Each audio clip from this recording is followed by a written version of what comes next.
ナチスドイツ滅亡の真実。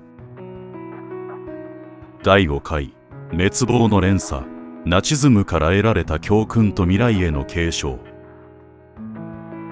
ナチスドイツの滅亡。人類史上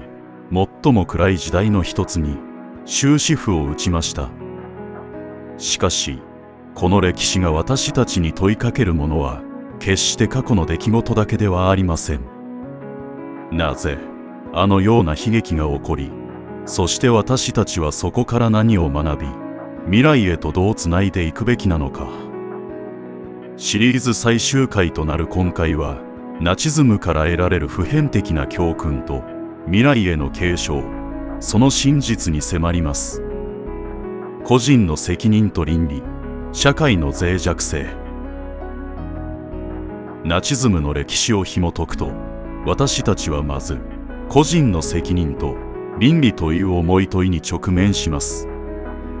命令だから従った、自分には関係ないという思考がいかにしてジェノサイドという究極の悪を可能にしたのか。アドルフ・アイヒマンのように平凡な悪を体現し、淡々とホロコーストの遂行に携わった者がいれば、オスカー・シンドラーのように命を賭して人々を救った者もいました。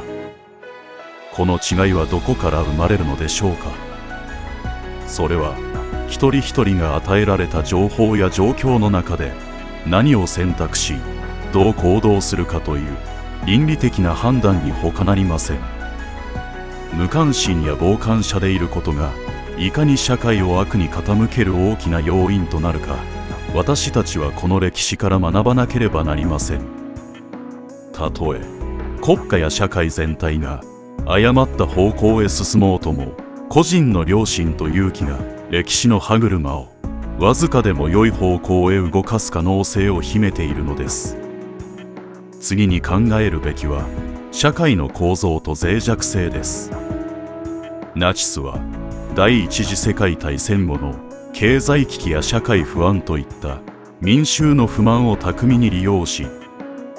排他的なナショナリズムと単純な敵を設定することで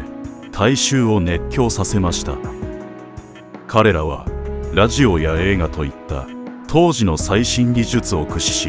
緻密なプロパガンダによって国民の思想を徹底的に統制しました。言論の自由は奪われ、異論を唱える者は容赦なく弾圧されました。情報が操作され、多様な意見が排除される社会はいかにもろく危険なものか。人々が批判的思考を失い、特定のイデオロギーに盲目的に従うとき、民主主義は容易に崩壊へと向かいます。私たちは健全な情報リテラシーを身につけ、異なる意見にも耳を傾け、議論を重ねることで社会の健全性を保つ努力を怠ってはならないのです。これは現代のフェイクニュースや陰謀論が跋扈する時代においても決して色褪せることのない教訓です。またテクノロジーの発展がかつてない規模での監視や個人の自由の侵害を可能にする危険性もはらんでおり、私たちは常に警戒心を持つ必要があります。国家の役割と国際協調、未来への継承。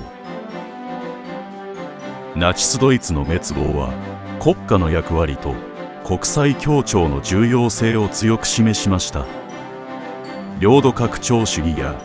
排他的なナショナリズムがいかに世界を大戦へと巻き込み甚大な被害をもたらすのか。この悲劇を繰り返さないために国際社会は国際連合の創設や国際人権保障の仕組みづくりに取り組みました。国際法や人道主義、平和主義といった理念はナチズムの惨禍から生まれた人類共通の二度と繰り返さないという誓いとも言えます。しかし現代においても民族紛争、テロリズム、そして権威主義的な国家の台頭などナチズムに通じる危険な兆候は世界各地で見られます。歴史は繰り返すと言われますが、それは私たちが歴史から学ばなければ同じ過ちを犯す可能性があるということです。世界中で高まる排他的な感情や特定の集団への差別的な眼差しは、過去の教訓が忘れ去られつつある危機を示唆しています。貧困や格差、気候変動、新たなパンデミックといった地球規模の課題はもはや一国だけでは解決できません。国境を越えた協力と連帯、そして対話が不可欠です。ナチズムという過去は私たちに未来への警鐘を鳴らしています。それは人間の尊厳を重んじ、多様性を尊重し、相互理解を深めることで紛争の芽を摘み取り、平和を希求する社会を築くことの終わりのない挑戦です。私たちは地球上に生きるすべての人々がその違いを乗り越えて共存できる道を模索し続ける責任があります。ナチスドイツの滅亡、それは人類が経験した最も暗い時代であり、私たちに多くの苦い教訓を残しました。しかしそれは同時に私たち人間がいかにして過ちを認め立ち上がり、より良い社会を築こうと努力できるかを示す物語でもあります。ナチスドイツの終焉を追う歴史解説シリーズを通して、私たちは真実を知ることの重要性、そして過去から学び未来へつなぐ責任があることを再確認しました。この教訓を胸に刻み、常に警戒し行動すること、そして日々の生活の中で小さな差別を見過ごさず声を上げること、それこそが平和で寛容な世界を未来世代に残すための私たちに課せられた使命です。これで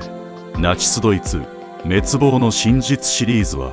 完結です。最後までご覧いただきありがとうございました。この歴史が